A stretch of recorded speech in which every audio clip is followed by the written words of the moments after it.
The envelope landed on Jake's workbench with a soft thud, right between the wrench he'd been using and the oil-stained rag that had seen better days. $5,000 cash. He could tell just by the weight of it, the way it sat there like a small brick of possibility. His hands, still black with grease from the Chevy he'd been working on all morning, hovered over it like he was afraid it might disappear if he touched it. 3 days, the woman said. She stood in the garage bay doorway, backlit by the harsh Austin sun, looking like she'd stepped out of a magazine and directly into the wrong part of town. Her suit probably cost more than his rent. Her heels clicked on the concrete floor with a precision that suggested she'd never taken an uncertain step in her life. That's all I need. 3 days, and this is yours. Jake wiped his hands on his jeans, which didn't help much. The garage smelled like motor oil and old coffee, and somewhere in the back, Rodriguez had the radio, tuned to a Tejano station. It was Monday, just past noon, and Jake had been thinking about whether he could afford to get his truck's transmission fixed before it gave out completely. Now there was an envelope full of cash sitting on his workbench, and a woman who looked like she'd never set foot in a place like this was asking him to pretend to be. If you recognize this moment, the exact second when desperation meets opportunity and you're not sure which, you don't. So want to miss what comes next? Stay with us. Why me? Jake asked, because that seemed like the obvious question. He was 28, covered in engine grease, wearing a t-shirt with a hole near the collar, and his last relationship had ended 6 months ago when Sarah told him she needed someone with more ambition, more direction, someone who wanted more than this garage and the life that came with it. The woman stepped closer, and he could see her face clearly. She was beautiful, untouchable way that rich people often were, with dark hair pulled back so tight it looked painful, and eyes that were green and assessing and tired in a way that makeup couldn't quite hide. Because you're nobody, she said, and it wasn't cruel, just factual. Because when this is over, you'll go back to your life, and I'll go back to mine, and neither of us will have any reason to make this complicated. Her name was Victoria Chen, and she was the CEO of a tech company Jake had never heard of. She was 32 years old and worth approximately $40 million, which she mentioned the way someone might mention the weather. She had a family reunion in 3 days, up at her parents' lake house near Lake Travis, and she needed a boyfriend. Not a real one, just someone who could play the part well enough to get her mother off her back about being single, to stop her father from trying to set her up with the sons of his business associates, to prove to her younger sister that yes, Victoria's life was just as perfect as it looked from the outside. I can't use someone from my world, Victoria explained. They'd ask questions, they'd want something from me later, they'd tell people, but you're nobody's first phone call. No offense. Jake should have been offended. He probably would be, later, when he had time to think about it. But right now, he was looking at $5,000, and thinking about his truck's transmission, and the fact that Mrs. Rodriguez next door had cancer and her husband was trying to work double shifts to pay for treatment, and the way his little sister Emma had called last week to say she might have to drop out of community college because financial aid hadn't come through. What do I have to do? He asked. Victoria pulled out her phone, scrolling through what looked like a detailed list. Memorize a background story. I'll send you details tonight. We met at a charity gala 6 months ago. You work in automotive engineering consulting. You're comfortable with my lifestyle but not impressed by it. You're affectionate but not clingy. You can handle my mother, who will interrogate you like you're applying for the CIA. You can handle my father, who will try to intimidate you. And you can handle my sister, who will try to find holes in our story because she loves me but doesn't trust my judgment in men. Why doesn't she trust your judgment? Something flickered across Victoria's face. Too quick to. Because the last man I brought home stole $50,000 from my company and slept with my assistant. She said it flatly, like she was reading from a police report. That was 2 years ago. I haven't dated since. As far as my family know, I've been too busy building. They think I'm married to my. They think I'm lonely. They think I need saving. She looked at him directly. I don't need saving. I need them to stop looking at me like I'm broken. The garage was quiet except for the radio, the sound of someone's power tool in the distance. Jake thought about his own family, about the way his mother looked at him sometimes with that particular brand of disappointment that came from loving someone and wishing they'd chosen differently. He thought about being nobody's first phone call. When do we start? He asked, and picked up the. Victoria sent him 17 pages of background information that. Jake sat in his studio apartment, the one above the Korean barbecue place where the smell of grilling meat was so constant, he'd stopped noticing it, and read through the document on his cracked phone screen. They'd met at a children's hospital fundraiser. He'd been there because his company had donated to the cause. What company? Victoria had invented one. Something vague about consulting for specialty automotive manufacturers. He drove a Tesla. He did not drive a Tesla. He'd have to borrow one, she said, and sent him the address of a rental place apparently catered to people who needed luxury cars for appearances. His birthday was March 15th. He was actually born on July 2nd, but Victoria March 15th worked better with the timeline. He liked sushi but was allergic to shellfish. He wasn't allergic to anything. His parents lived in Denver and he didn't see them often because of work. His actual parents lived in Round Rock, 20 minutes away, and he had dinner with them every Sunday. He played tennis. He'd never held a tennis racket in life. "This is insane," he muttered, scrolling through the details. There were photos attached, screenshots from her social media, pictures of her at various events looking polished and untouchable. In one photo, she was giving a keynote speech at some tech conference. In another, she was cutting a ribbon at a new building. In all of them, she was alone. His phone rang. "Victoria, did you read everything?" she asked. "No, greed." "Yeah. Questions?"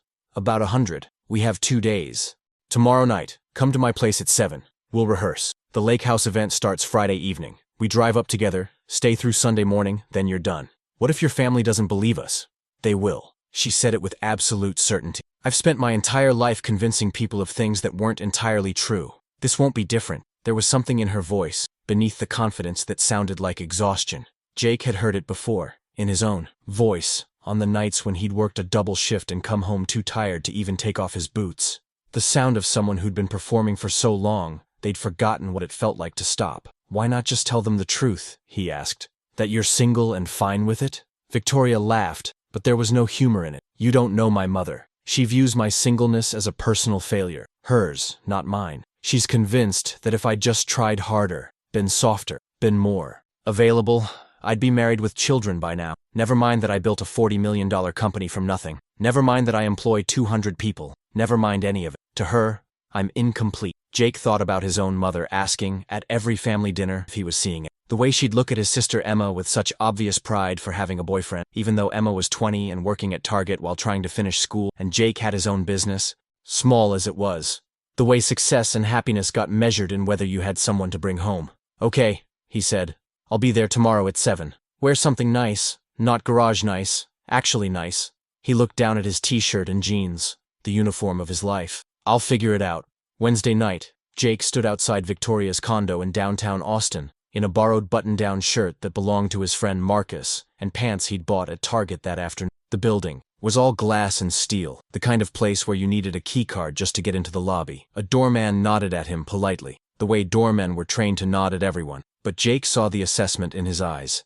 The quick categorization, not quite fitting. Victoria's condo was on the 18th floor. Floor-to-ceiling windows overlooked the city. All those lights spreading out like someone had spilled a box of stars across the hills. The furniture was modern and minimal, the kind that looked uncomfortable but probably cost more than his truck. Everything was white and gray and chrome. There were no photos on the walls, no personal touches. It looked like a hotel room for someone who'd forgotten they were allowed to live like a human. "You're late," Victoria said, opening the door. She was wearing jeans and a sweater, and Jake realized it was the first time he'd seen her in anything casual. Her hair was down, falling past her shoulders, and without the armor of her business suit, she looked younger, more uncertain. "Traffic," he lied. He'd actually sat in his truck for 10 minutes in the parking garage, trying to convince himself this wasn't the stupidest thing he'd ever agreed to. She gestured him inside. On the coffee table, she'd laid out more papers, a printed schedule, and 2 glasses of wine. "We need to get our story straight. Every detail. My mother will ask about how we met, what I was wearing, what we talked about. My father will ask about your work, politics, your intentions.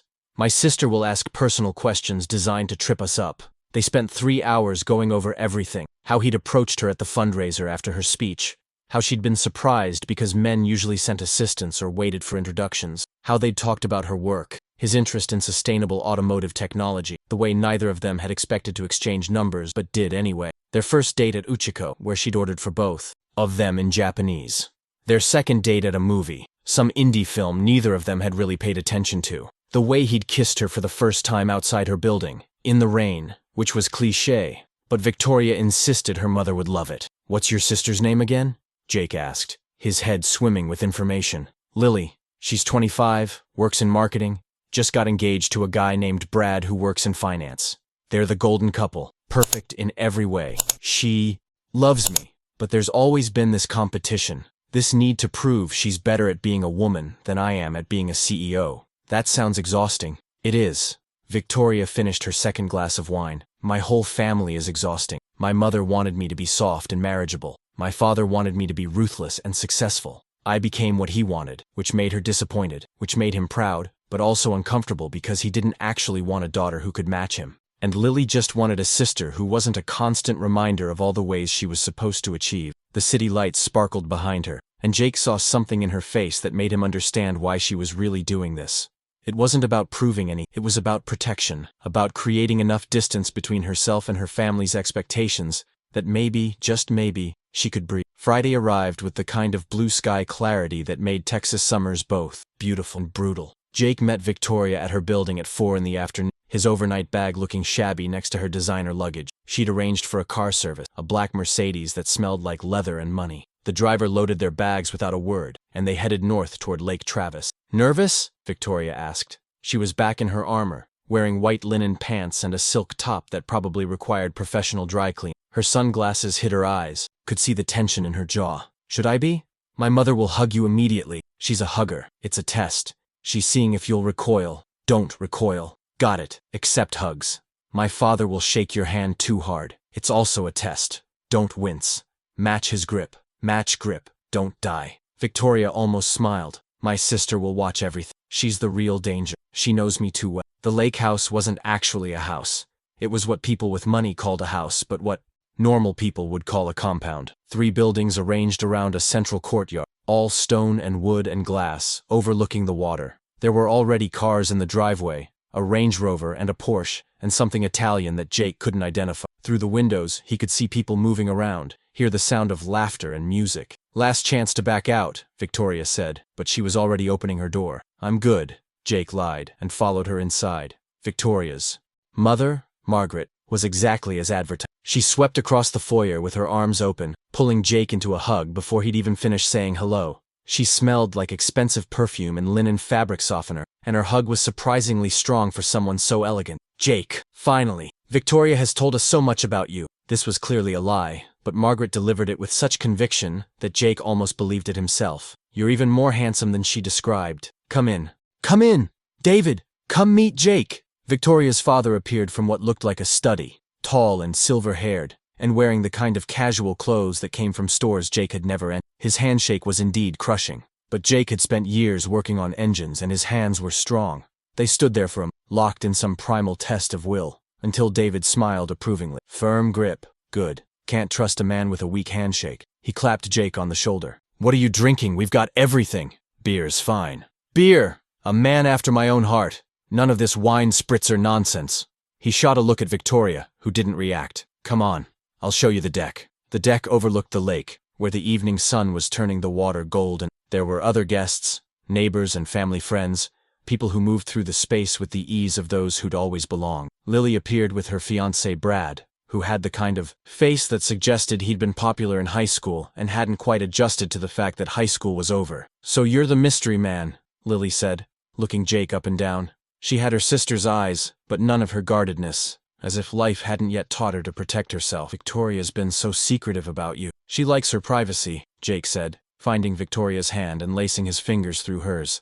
Her hand was cold despite the heat. Understatement of the century. Lily laughed. "How did you two meet again?" Jake launched into the story they'd rehearsed, about the fundraiser, the speech, the unexpected conversation. He'd practiced it so many times it came out smooth, natural, and he watched Lily's face for any sign of doubt. She was listening carefully, but she was also watching Victoria, tracking the small movements. The way Victoria's thumb pressed against Jake's palm. "And you didn't think she was too intimidating?" Lily asked. "Our Victoria has a reputation for being, shall we say, intense." "I like intent," Jake said, and was surprised to realize it was true. "I like people who know what they want and aren't afraid to go after it." Victoria squeezed his hand, just once, barely perceptible. Dinner was served on the long table in the courtyard, under strings of lights that turned everything soft and golden. There were 12 people, counting Jake, and the conversation flowed around topics only half understood. Someone's vacation to the Maldives, someone else's daughter getting into Princeton, the new restaurant opening in Tarrytown, the challenges of finding good contractors. Jake contributed when he could, but mostly he watched Victoria, the way she navigated these waters with practiced ease, laughing at the right moments, asking the right questions, performing the role of successful daughter, loving sister, devoted girlfriend. Only he could see the cost of it, the way her smile never quite reached her eyes, the way she held her wine glass like a shield. "So Jake," Margaret said during a lull in the conversation, "Victoria says you work in automotive consulting. That must be fascinating." "It has its moments," Jake said carefully. He'd prepared for this, studied the technical language Victoria had fed him, but he still felt like he was walking a tightrope. Right now, I'm focused on electrification infrastructure, helping manufacturers transition their supply chain. Sounds complicated. Everything worth doing usually is.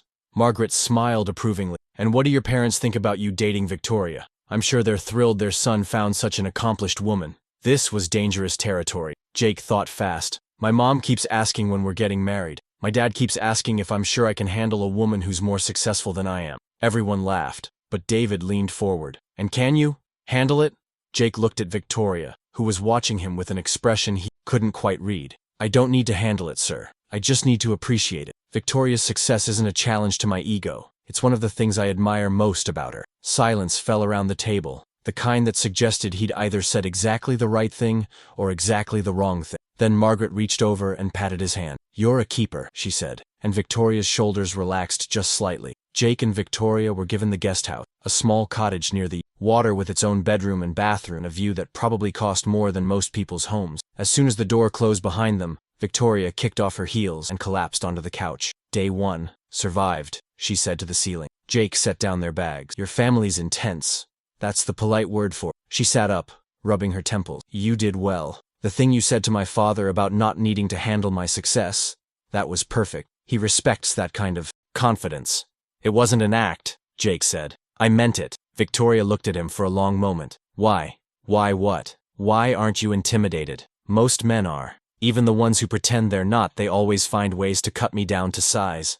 Comments about how I work too much, how I'm too driven, how I should relax more, be more fun. They say it like it's advice. But what they really mean is they need me smaller. Jake sat down in the chair across from her. Outside, the lake was dark, except for the moon's reflection. My sister Emma, she's smart. Smarter than me, honestly. She's trying to finish community college while working full-time because financial aid fell through. Every family dinner, someone asks her about her boyfriend instead of her classes. They ask me about my business, even though it's just a garage. And they ask her about whether she's thought about marriage. Like her whole value is in whether some guy wants her. And that bothers you. It pisses me off. She's working her ass off to build something, just like you did. And everyone's more interested in whether she's got a date to some wedding. He shook his head. I don't understand why a woman being successful is supposed to be threatening. Seems like it should be impressive. Victoria was quiet. The guest house has one bed, she finally said. I can take the couch. I'll take the couch. Jake, you're 6 feet tall and the couch is 5 feet long. I've slept in worse places. We're both adults. The bed is king-sized. We can share it without it being weird. She stood up. I'm going to shower. There are extra pillows in the closet. Build yourself a wall if it makes you feel better. She disappeared into the bathroom, and Jake heard the water start. He looked at the bed, king-sized and covered in white linens that probably had a thread count higher than his rent. This was stupid. They were both adults, like she said. They could share a bed without it meaning anything. When Victoria emerged, her hair was wet, and she was wearing an oversized t-shirt and shorts. Without makeup, she looked different, younger, more real. She caught him looking and raised an eyebrow. Problem? You look different. Less intimidating? More human. She smiled, and this time it reached her eyes.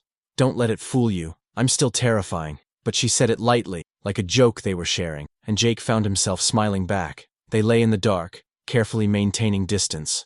Between them, listening to the sounds of the lake house settling, voices from the main building, laughter, someone's music playing softly. The night was warm, and through the open window, Jake could smell the lake water and pine trees. Thank you, Victoria said into the darkness. For tonight, for doing this.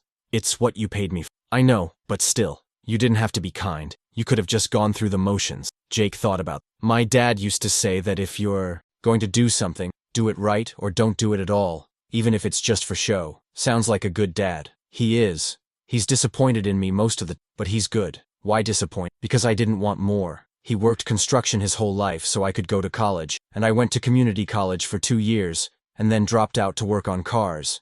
He thinks I wasted an opportunity. Did you? I don't know. Maybe. But I'm happy doing what I do. Most days anyway. Is that supposed to be enough? Victoria turned toward him, and in the darkness, he could just make out her profile. I don't know. I built everything I was supposed to build. I did everything right. I'm successful and independent, and I don't need anyone. And most days, I come home to that empty condo and I wonder what the hell the point was.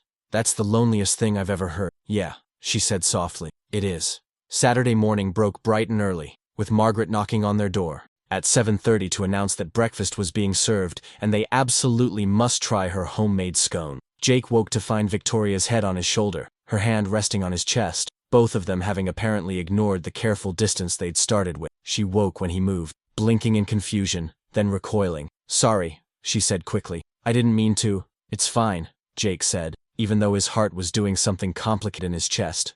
"We should probably get up anyway." Breakfast was on the main house's patio, a spread of food that looked like something from a magazine. Fresh fruit and pastries and eggs cooked 3 different ways. Lily was already there, looking fresh and perfect, while Brad was on a work call despite it being Saturday morning. "You two look cozy," Lily observed as Victoria and Jake sat down. "Sleep well? Like babies," Victoria said smoothly, pouring coffee. Margaret appeared with a plate of scones.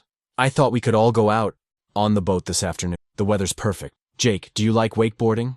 "I've never tried it," Jake admitted. "Oh, perfect. David loves teaching people. He taught both girls when they were—" Of course, Lily took to it naturally, but Victoria always preferred to read on the boat. Margaret's tone was light, but there was something underneath it, a comparison, a judgment. "I like reading," Jake said. "Nothing wrong with it." Margaret looked at him appraisingly. "No, I suppose there isn't, though it would be nice if she'd try new things. She's always been so serious." "She runs a $40 million company," Jake said, keeping his voice pleasant. "Seems like that requires being serious." Of course, Margaret fluttered her hands. "I just wish she'd leave room for other family, balance, joy." "Mom," Victoria said tightly, "I'm just saying, darling, all that success is wonderful, but what's it worth if you're alone?" "She's not alone," Jake said, reaching for Victoria's hand. "She has me." The afternoon on the lake should have been fun. The boat was impressive, all gleaming white fiberglass and chrome, the kind of vessel that suggested weekends were meant for leisure rather than labor. David piloted with the confidence of someone who'd been doing this for decades, and Lily demonstrated wakeboard, the kind of casual expertise from summers spent perfecting it. Jake tried and failed spectacular, wiping out 3 times before finally managing to stay upright for about 30 seconds. Everyone cheered, and he emerged from the water laughing, feeling 16 years old and ridiculous.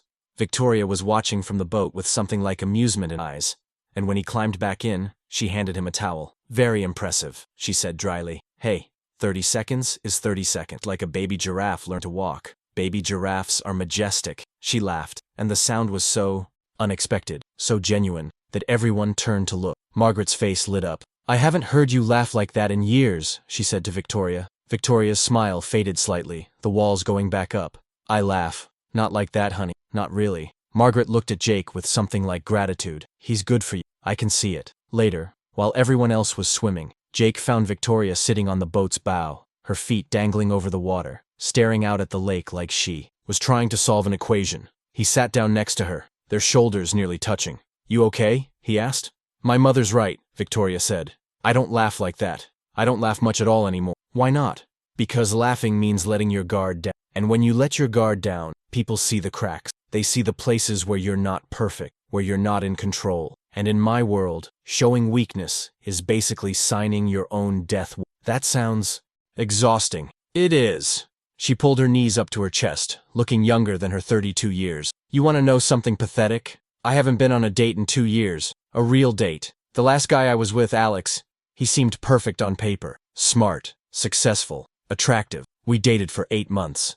And then I found out he'd been embezzling from my company and sleeping with my assistant the entire time. Jesus. The worst part wasn't the stealing or the cheating. It was realizing I'd never actually known him. I'd been so busy building the company, proving I could do it, that I never stopped to see who he really was. And afterward, everyone looked at me like I'd failed. Like somehow his betrayal was evidence that I couldn't handle both success and relationships. That I had to choose. That's not fair. No, but it's reality. So I chose the company. I chose success. I chose the thing I could control. She looked at him. And now I'm 32 years old and I have to pay someone to pretend to be my boyfriend so my family will stop looking at me like I'm broken. The words hung between them, raw and honest, and Jake didn't know what to say. What could he say? That she wasn't broken? That success was enough? That she'd made the right choice? He didn't know if any of that was true. "For what it's worth," he finally said, "I don't think you're broken. I think you're scared." Victoria turned to look at him. Of what? Of being hurt again. Of letting someone in and having them prove that everyone was right, that you can't have both things. So you built this fortress around yourself and now you're so safe that you're suffocating. Her eyes were bright with something that might have been tears.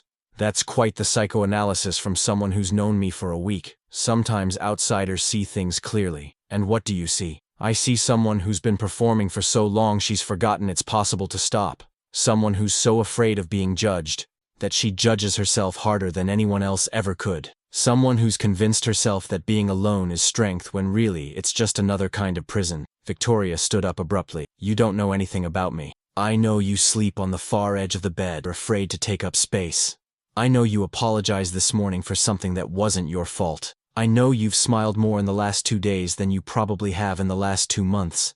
And I know that terrifies you. Jake, I'm not judging you, Victoria. Hell, I'm nobody to judge anyone. I'm a guy who works in a garage and drives a truck held together with duct tape and prayer. I've got my own fortress, my own walls. I've convinced myself that being content with less is the same as being happy, that not wanting more is the same as not being disappointed. He stood too, facing her. Maybe we're both just scared. The boat rocked gently beneath them. In the distance, they could hear Lily, Brad laughing, Margaret calling out something about lunch. The sun was high and hot, and the water sparkled like someone had scattered diamonds across its surface. This was supposed to be simple, Victoria said quietly. You'd play a part? I'd pay you. We'd both go back to our lives. Yeah, but it's not simple anymore, is it? No. She looked at him for a long moment, and Jake saw something shift in her, a decision being. Then she kissed him. It wasn't like the kiss they'd practiced, the careful, performative gesture designed to convince her family. This was real and messy and desperate, her hands fisting in his shirt, his arms wrapping around her waist, both of them holding on like they were drowning. She tasted like sunscreen and lake water and something sweet, and Jake felt something inside his chest crack open, some wall he hadn't even known he'd built. When they pulled apart, they were both breathing hard. That was stupid, Victoria said, but she didn't move. Away. Really stupid, Jake agreed. We can't do this. You know that, right? Monday morning, this ends. You go back to your garage and I go back to my company and we pretend this never happened. I know. So this is just, what? A moment? A mistake? Jake touched her face, his thumb brushing her cheek. Maybe it's just honest. For once, maybe we're both just being honest. Victoria closed her eyes. I don't know how to do this. I don't know how to be with someone without strategizing and planning and controlling every variable. I don't know how to just feel. Then we figure it out together. We have 1 day left. Then we make it count. Sunday morning came too quickly. Jake woke to find Victoria already awake, propped up on one elbow, watching him with an expression he couldn't quite read. Hi, she said. Hi. I've been thinking. That sounds dangerous. She smiled slightly. I've been thinking about what you said yesterday. About being scared. About fortresses. And you're right. I am scared. I've been scared for so long I forgot what it felt like not to be. After Alex, after everything, I convinced myself that being alone was safer, that if I never let anyone close enough to hurt me, I'd be fine. But fine isn't the same as happy, is it? Jake sat up, running a hand through his hair. Outside, the lake was morning quiet, just the sound of birds and water lapping against the dock. No, it's not. I don't know what happens tomorrow, Victoria said, carefully. I don't know if this is real or if it's just the situation, being here playing pretend. But I know I don't want to go back to that empty condo and pretend everything's fine when it's not. What are you saying? I'm saying maybe we don't end this tomorrow. Maybe we try. Really try. Not for show, not for my family, just for us. She looked vulnerable, uncertain, more human than he'd ever seen her. But I need you to understand what you'd be getting into. My life is complicated. Work insane hours. I have a company full of people depending on. I'm not good at relationships. I'll probably mess this up in 100 different ways. Jake thought about his garage, his simple life, the careful boundaries he thought about Sarah telling him he lacked ambition, about his father's disappointment, about all the ways he'd convinced himself that wanting less meant hurting less. But he also thought about Victoria's laugh on the boat, the way she'd looked at him when he'd defended her to her mother, the kiss that had felt like finally coming up for air after being underwater too long. I work on cars, he said. I get grease under my fingernail. I drive a truck that's older than my sister. My idea of a nice dinner is barbecue from a food truck. I'm not from your world, Victoria. Not even close. I know. And that doesn't scare you? It terrifies me, she admitted. But not as much as going back to the way things were. Not as much as another 2 years of being alone and calling it strength. They were interrupted by knocking at the door. Margaret's voice, cheerful and insistent, reminding them that breakfast was ready, and they were serving mimosas, and they simply must have one before they left. The final breakfast was bittersweet. Margaret hugged Jake 3 times, making him promise to bring Victoria to visit more often. David shook his hand and told him he was good people, which, coming from David, seemed like high praise. Lily pulled him aside, while Victoria was helping her mother clear plates. I know, Lily said. Jake's heart stopped. Know what? That this started as fake, that she paid you. She held up a hand when he started to protest. I found the contract in her bag yesterday. I wasn't snooping. I was looking for aspirin, and there it was. The whole agreement, spelled out in legal terms. Lily, I can explain. I don't need you to explain. I need you to answer one question honestly. She looked at him directly. Do you care about her? Really care about her? Because if this is still just an act, if you're going to take the money and disappear, then I need to know now so I can help her through it. But if you actually care about my sister, if somewhere in this fake weekend you found something real, then I'm on your side. Jake thought about lying. It would be easier. But Lily deserved the truth, and so did he. I care about her, he said. I didn't expect to. I thought this would be simple, you know? Play a part? Take the money, move on. But your sister is… she's not what I expected. She's brilliant and funny and so damn lonely it breaks my heart. And yeah, somewhere in this fake weekend, I found something real. I don't know what happens next. I don't know if someone like me fits into her world, but I want to try. Lily studied him for a moment, then nodded. Good. Because she deserves someone who sees her, really sees her. Not the CEO, not the success story, not the disappointment our mother thinks she is. Just Victoria. She squeezed his arm. Don't hurt her. She's tougher than she looks, but she's also more fragile than anyone knows.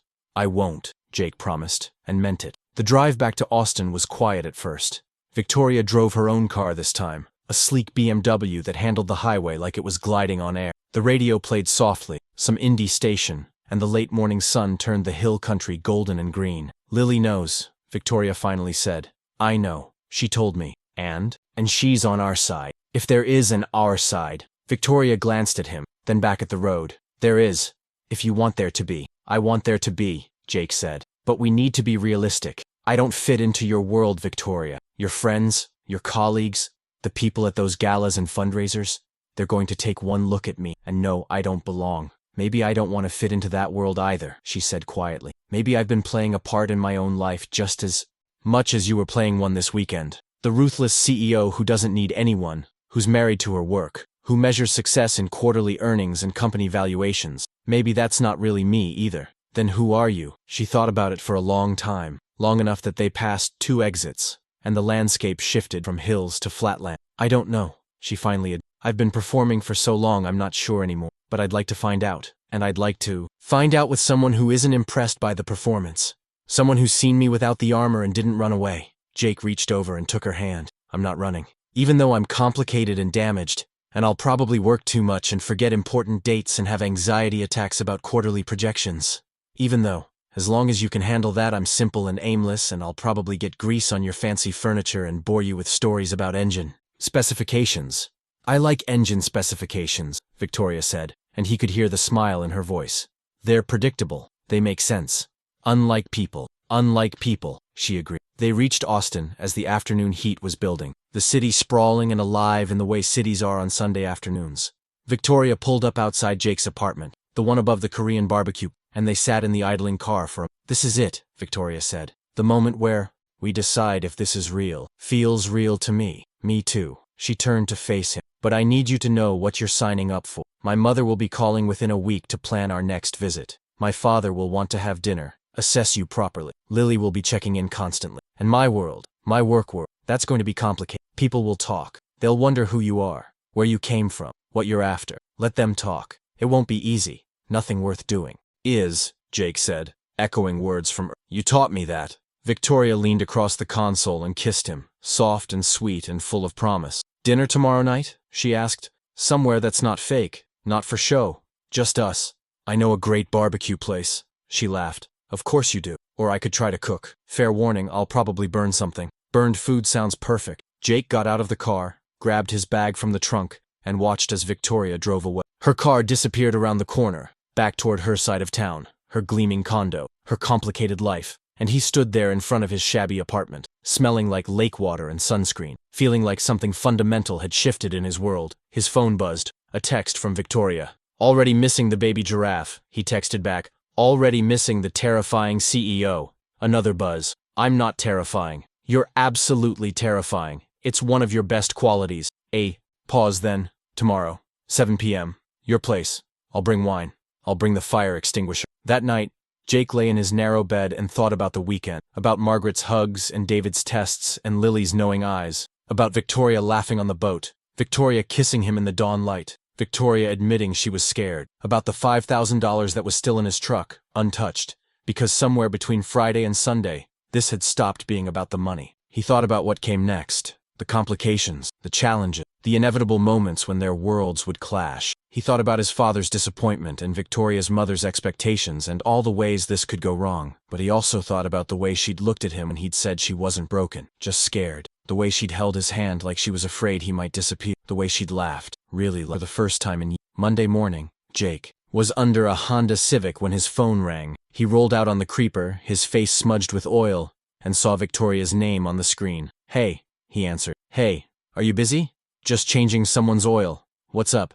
"I'm sitting in my office looking at quarterly projections, and all I can think about is burned dinner and baby giraffes." She paused. "This is crazy, right? You know this is crazy. Completely insane. But you're still in?"